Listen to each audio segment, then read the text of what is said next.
مصطفیٰ کریم رؤوف الرحیم صلی اللہ علیہ وسلم نے ارشاد فرمایا میں نے 6 طرح سے عورتوں کو عذاب میں گرفتار پایا. یعنی اگر آج ہم اس عنوان کو یہ نام دیں 6 گنہگار عورتیں کون ہیں اور 6 گناہ کرنے والی عورتیں کون ہیں, 6 گناہ کرنے والی عورتیں جہنم میں کس شکل میں ہیں, تو آئیے اب ذرا جلدی جلدی دل کے کانوں سے سن لیں. اللہ کے پیارے حبیب غیب داں نبی صلی اللہ علیہ وآلہ وسلم ارشاد فرماتے ہیں, اللہ کے پیارے محبوب صلی اللہ علیہ وآلہ وسلم ارشاد فرماتے ہیں اے فاطمہ میں نے جب جہنم کا مشاہدہ کیا تو میں نے کیا دیکھا, جہنم کے اندر ایک عورت لٹکی ہوئی ہے. اللہ اکبر. اور لٹکی ہوئی صرف نہیں ہے بلکہ اس کے سر کے بالوں سے اس کو جہنم کے اندر لٹکایا گیا ہے.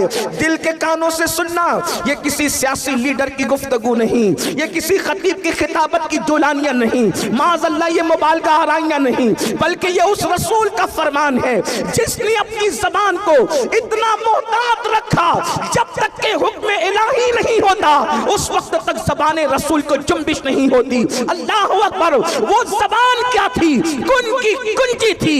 وہ منہ کیا تھا, اللہ اکبر.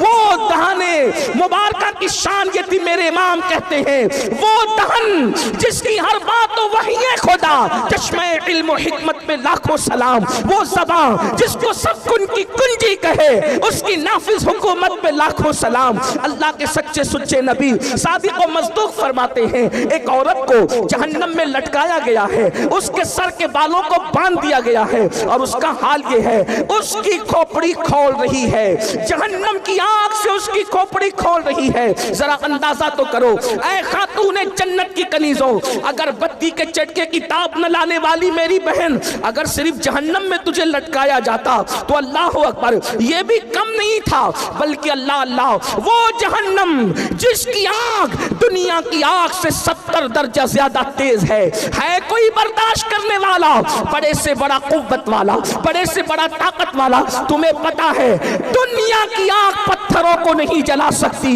مگر جہنم کی آگ اتنی تیز ہے جس میں پہاڑ بھی پگھل جائیں گے. جہاں پہاڑ بھی پگھل جائیں گے وہاں اپنے جسم کا کیا ہوگا, اپنے نرم اور نازک جسم کی کیفیت کیا ہوگی. اللہ اکبر. آئیے تو میرے آقا علیہ الصلوۃ والتسلیم فرماتے ہیں اے میری شہزادی فاطمہ میں نے کچھ عورتوں کو دیکھا وہ جہنم میں اوندھی لٹکی ہے, ان کے سر کے بالوں سے ان کو باندھ کے لٹکایا گیا ہے اور ان کا سر ہنڈیا کی طرح کھول رہا ہے, جیسے ہانڈی کھولتی ہے ویسے سر کھول رہا ہے. اللہ اکبر. سیدہ نے پوچھا بابا کس وجہ سے یہ عذاب ان کو دیا جا رہا تھا, تو اللہ کے پیارے حبیب غیب داں نبی صلی اللہ علیہ وآلہ وسلم فرماتے ہیں وہ عورتیں جو گھر سے بے پردہ نکلتی تھی, کھلے سر نکلتی تھی, ان کو جہنم میں بالوں سے باندھ کر لٹکایا گیا, ان کے سر کو ہانڈی کی طرح کھولایا گیا. اب بتاؤ اللہ اکبر, گلے میں دوپٹے کو مفلر کی طرح لٹکا کر فیشن کے نام پہ نکلنے والی ہو, مجھے بتاؤ کیا اللہ رب العزت کے اس عذاب سے تمہیں کوئی بچا سکے گا؟ اپنے آپ پہ رحم کرو. یہ سنی دعوت اسلامی کا اجتماع بھیڑ اکٹھا کرنے کے لیے نہیں بلکہ زندگیوں میں انقلاب پیدا کرنے کے لیے ہے, زندگیوں میں تبدیلی پیدا کرنے کے لیے ہے. اے خاتون جنت کی کنیزوں, جب جسم کا رشتہ روح سے ٹوٹ جائے گا میری بہن, یاد رکھنا کوئی قبر میں آنے والا نہیں, نہ مال آئے گا, نہ اولاد آئے گی, نہ بھائی بہن آئیں گے, نہ شوہر آئیں گے. کیوں اپنے گلے میں مفلر کی طرح دوپٹے کو لٹکاتی ہو؟ دوپٹے گلے میں لٹکانے کے لیے نہیں ہے, دوپٹے سروں کو چھپانے کے لیے ہے, دوپٹے سر کو چھپانے کے لیے ہے, دوپٹے پردے کے لیے ہے. سیریل دیکھ کر, فلمیں دیکھ کر اپنی آخرت کو برباد نہ کرو, اپنی آخرت کو تباہ نہ کرو. سن لو, ہم سیریل اور فلمیں دیکھ کر کے ان کی نقالی کرنے والے نہیں ہیں, ہم تو مصطفیٰ جان رحمت کے غلام ہیں. سیدہ کائنات کی کنیز ہو تم, کل بھی تمہیں عزت ملی تھی, سیدہ کی